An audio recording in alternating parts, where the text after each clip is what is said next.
Gaano ba katindi ang bangayan ngayon sa politika sa Pilipinas? Nako, isa-isahin natin, Nelson. Sige nga. Marami ho ang mga pinagmulang gera, no, palitan ng maanghang na pananalita ang nagsasalimbayan po sa Kamara de Representante at ng Senado. Maanghang. Oho.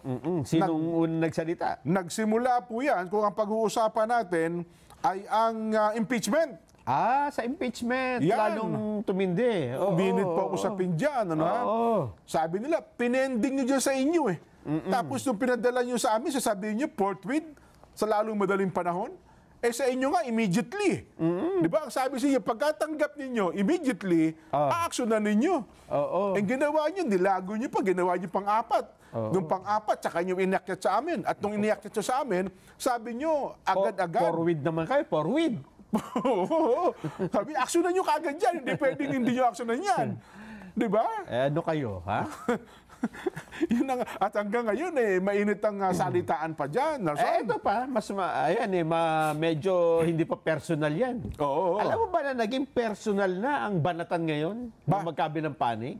Sa Kamara at saka ng Senado? Oo. Nagkaka-personal na ba dyan? Nagkaka-personalan na. Nako. Eto, meron tayong graphics eh. Oh. Baka hindi totoong sinabi ito, ha? Baka AI lang ito, ha? Sino nagsabi niyan? Ang nagsabi ay senador. Okay. At ang pinantungkulan na isang congressman. So, awayan pa rin ng Kamara at Senado ito. Leader pa ata ng Kamara, no? Leader eh. Ang sabi ho ni Senador Amy Marcos, Naku po, yan. ang problema, yung nakaupo, walang apelyido kasi tambalos-los. Romualdez po yun at Araneta, sila yung lolong at lalay. Naku po. Ang totoo, sayang ang pinaggastusan ng ating bansa. Inubos ang bilyon-bilyon ayuda sa pamimili ng boto. Masakit Sabihin na natin ang totoo. Masakit pang salita ito si Insan, ha? Oo, At ang pinatutungkulan niya, Insan, ha? Huwag nating kalimutan na ang middle name po ni Amy ay Romualdez. Romualdez din. Nabanggit niya yan doon sa Independence Day event sa Malaysia. Kasama niya si Vice President Sara Duterte. Ha? Okay. Kasi pinipilit na siyang magpalit ng apelyido daw eh. Ha? Nako. Wala nang kasing apelyido yan kasi tambalos-los yan. Yun ang kanyang tugon. Ganon. May sagot naman ang kampo ni Speaker. Nag-retaliate ang kabila. Ayun ang sinasabi ko. Gera nga. Nagpakawala rin ng missiles. Sa pamamagitan ng missile launcher na si Princess Abante. Missile launcher alam ko sa Abante, prinsipe, di ba? Prinsipe Abante. Ito pala, prinsesa. Ibong Adarna yun. Ibong Adarna yun. Ayon po kay Princess Abante,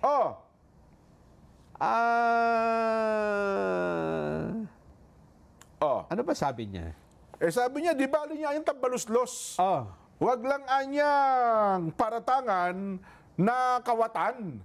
Magnanakaw daw sa pera ng taong bayan. Yun ang mga paratang naman sa kanila. Kung ang pagtulong sa kapwa ay itinuturing na iba na kalokohan, mas gugustuhin na po namin na matawag na tambalos-los. Yun. Kesa matawag na kawatan. Dahil sa pagnanakaw sa kaban ng bayan. Mesot pala ito. Pakinggan na lang natin. Sige nga, baka sabihin tayo lang you're putting words in another words Prinsesa Abante, banat. Ang mandato ng Kongreso ay simple at malinaw. Maglingkod sa taong bayan, lalo na sa panahon ng pangangailangan. Kaya sa gitna ng paninira at intriga, kami po sa House of Representatives ay naninindigan. Ang pagtulong sa mahihirap ay hindi kailanman dapat ikahiya. Tinawag si Speaker Ferdinand Martin Romualdez na tambalos-los dahil sa kanyang pagtulong sa mga nagugutom, may sakit, at nawalan ng hanapbuhay. Kung ang pagtulong sa kapwa ay itinuturing ng iba na kalokohan, mas gugustuhin na po namin matawag na tambalos-los kaysa naman matawag na kawatan dahil sa pagnakaw sa kaban ng bayan. Ang ayudang ipinagkakaloob sa mahihirap na Pilipino ay may malinaw na proseso, may resibo, at may diretsyong patutunguhan. Hindi ito itinatago, hindi nililihim, at lalong hindi nililipat sa personal na bank account. Ang ayuda nakakarating sa tao, hindi sa bulsa ng iilan. Ang tanong na marami, bakit nagagawa ito ngayon pero hindi nagawa noon? Ayun. Pero ang tinira ni Abante, hindi si Aimee, ha? Ang tinira niya yung Yung principal. principal, yung nasa likod ni Aimee. Oo. Nasa likod ba, nasa harap? Nasa gilid. Nasa gilid kasi pa nasa likod, hindi makikita yun. Oo nga, kasi sabi niya, nasa likod niyo po ako lagi. Hindi, ikaw, ako nasa harap mo. Ganon. So, ang pinuntirya ni Princess ay si BP Inday, ang kanyang pinuntirya, no? Hindi kasi siya naman ang unang tumawag na tambaloslos. Hindi, pero ito huli kasi, nagparatang si Insan, eh. Di ba? Oh. Wala siyang sagot kay Senadora Aimee. Ako naman, kasi kung sasagutin mo si Senadora Aimee, ang tama sa pamilya din, eh. Isang pamilya sila, eh. Mag-anak nga nila, eh. Di ba? Oo nga naman, ano. Well, yan ay isa pang issue pa, no? Bukod sa impeachment, isa pang issue. Ang isa pang issue, nung nakalipas na linggo, na talaga namang mainit din ng bangayan ng magkabilang panig. Ano naman yan? Aba, ito hong hindi naipasa na legislated wage hike. Di ba? Yung 200 pesos na wage increase mula sa Kamara at 100 naman sa Senado. Matindi rin po ang palitan ng missile na magkabilang panig dyan. Kasi ang sabi ng Kamara, naku po, sinisiyang Senado, di ba? Oo. Kasi nag-celebrate na po ang Kamara dito na, ayan, magandang balita. Meron na ho tayong naaprubahan na 200 pesos. Nako, nagpalak.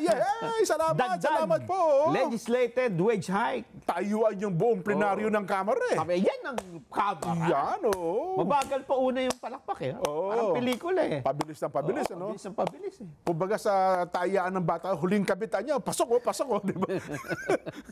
Di ba? Oh. Ang problema, sabi ng Senado, ayan na naman kayo. Ba't nyo kami sisisihin? Pebrero pa kami, last year pa. Nagpasa na kami ng 100 pesos. Wage increase. Wage increase. Tapos ngayon nyo lang ihahabol niya 200. Kung kailan patapos na kami, at pagkatapos, wala ng oras. Hindi nyo pa pinadala yung papeles, diniklara nyo lang. Tapos sasabihin nyo kami may kasalanan. Meron pang maanghang na salita si Jingo. Ito, meron tayong shutdown. Sige, pakinggan natin. Kay Senator Cheese. Sige nga. Sagutan din yan. Palitan din ng missile yan. Senate President Cheese, ano masasabi mo? During my tenure, we had to issue multiple department orders to facilitate efficient processes of right-of-way acquisition. Sana? Wala. High-impact infrastructure projects. Ang sinabi ko sa kanila, sa ilang miyembro ng Kamara, nagbuo kami ng BICAM. Sabi nila, gusto rin nilang i-adapt yung Senate version. Sabi ko, i-adapt nyo, thank you. At wala kaming interest, sabi namin, na i-adapt yung sa inyo dahil wala kaming nakitang study man lamang doon sa pinasa nilang 200. At sinabi ko rin sa kanila kahapon, talaga bang ganito na ang gagawin ninyo? Yung impeachment, pinadala nyo, huling araw na lang ng sesyon namin. Ito, ganun din, huling mga araw ng sesyon namin. Tapos, ayan na naman kayo, mamadaliin nyo na naman kami na parang kami ang may kasalanan. Pinasa namin tong wage hike na 100 pesos January o February 2024. Tapos bigla ngayon sila yung gigil na gigil at nagmamadali. May proseso kung talagang gusto nilang i-adapt yung version ng Senado. Simpleng motion yan sa plenaryo ng Kamara. At hindi na kailangan ng BICAM. Ang problema ng mga miyembro ng BICAM, pati ako personally, hindi ko alam kung saan nila hinugot ito. At sa parte ng Senado, ni walang pagdinig na ginawa kaugnay sa ganito kataas na halaga. Let's not sugarcoat it. The Senate killed the 200 peso wage hike bill. Last night was the final session of the 19th Congress. No BICAM, no compromise, no wage hike. And the reason is simple. Ayaw ng Senado makipag-usap. Ang gusto nila, tanggapin na lang ng tao ang 100 pesos nila. Bakit? Bakit binabarya ng Senado ang mga manggagawa? Tumaas ang kilay ng mga BICAM conferees namin nung tanungin kung ano ang nangyari. they were ready to sit down. They were ready to defend the 200 peso proposal and fight for labor, only to find out that the Senate had no intention of meeting at all. We were ready to deliberate. We came in good faith. But what the Senate gave us was a take it or leave it ultimatum. Wala silang balak makipag-usap. Ang gusto nila, susunod lang kami sa gusto nila. That's not how democracy works. And that is not how we should serve the people. Sinungaling yan. Tsaka kabago-bago lang yan eh. Hindi nagre-research yan. Sabihin mo, paano namin short-change yung mga workers? Paano namin pinagdadamutan yung mga workers? I think 100 pesos, and that was the bill of Senator Mick Subiri when I was chairman of the Committee on Labor. Hindi namin short-change. Siguro yung 100 pesos, that is an ideal amount na dapat makuha ng ating mga workers. Now, kung ilalagay mo 200 pesos, sa tingin mo ba hindi magko-collapse yung economy natin? Lalo-lalo na yung mga small medium enterprises. Kung sige halimbawa pumayag ang Senado 200 pesos. I-adapt namin yung House version. Ano sa tingin mo in the future? Lalong maraming mawawalan ng trabaho dahil maraming magsasara ng mga kumpanya. Because they cannot afford it. What do they want to do? They want our economy to collapse? Mag-isip muna sila bago sila. Yan si Abante, hindi nag-aaral yan. Siguro kabago-bago lang niya. Dapat gumawa muna siya ng research bago siya pumutak diyan. Oh, Matindi di ba? mas Di ba matindi pa nga maanghang ang pananalita yan? kung mga bala yan na nagkasabog-sabog na nga tayo. Oo. Buti na lang salita nga lang. Tatago tayo sa shelter ng mga salita. Kailangan mo na magtago sa yungib niyan. Kailangan dito dyan ng tagapamayapa. Kasi hindi na maganda na palaging ganito. Kasi ang mangyayari nito, walang mabubuong kompromiso ang Senado at Kamara. Kaya alam mo, ang tawag natin niya, Congress, ano? Iisang Kongreso. Although meron tayong Senado at Kamara, pero pag tinawag natin sa kabuuan, Kongreso yan. Isa lang yan, tagagawa ng batas. Yes, ano ha? Pero paano nga ito? Sapagkat sila mismo, ang dalawang kapulungan ay nagbabangayan. Nagkakaroon po ng World War. Nako. Dahil dyan, hinahanap ko yung binasa nating balita sa 100% kayo ng umaga, Nelson na ang nakalaman doon sa ating balita, direct, ayan, dapat pong pumagit na, sa madaling salita ay awatin, pigilan ng mismong Pangulo ng ating bansa ang World War o bangayan ng magkabilang panig, Nelson. Kasi kung ako ang Pangulo, pwede ba liga kayo? Gusto niyo bang papulahin ko mga batok ninyong dalawa? Naku po. Ay, ito. Bukas po ang Pangulong Bongbong Marcos. Ito po yung balita, ha? Bukas po ang Pangulong Bongbong Marcos para sa Senado at Kamara para maresolba ang hindi po pagkakaunawaan ng dalawang kapulungan. Iginiit po ng Pangulo na hindi siya makikialam sa impeachment proceedings laban po kay BP Inday Sara. Yun yung sa usapin ng impeachment, ha? Ito po'y matapos questionin ang issue ng Philippine Constitution Association of PhilConsa. Ang desisyon po ng Senado na ibalik ang articles of impeachment sa Kamara. Iginiit po ni retired Chief Justice Renato Puno na ang desisyon ng Senado ay bumabaliwala sa integridad ng impeachment process. Hindi ito yung ating binasa hindi ito yung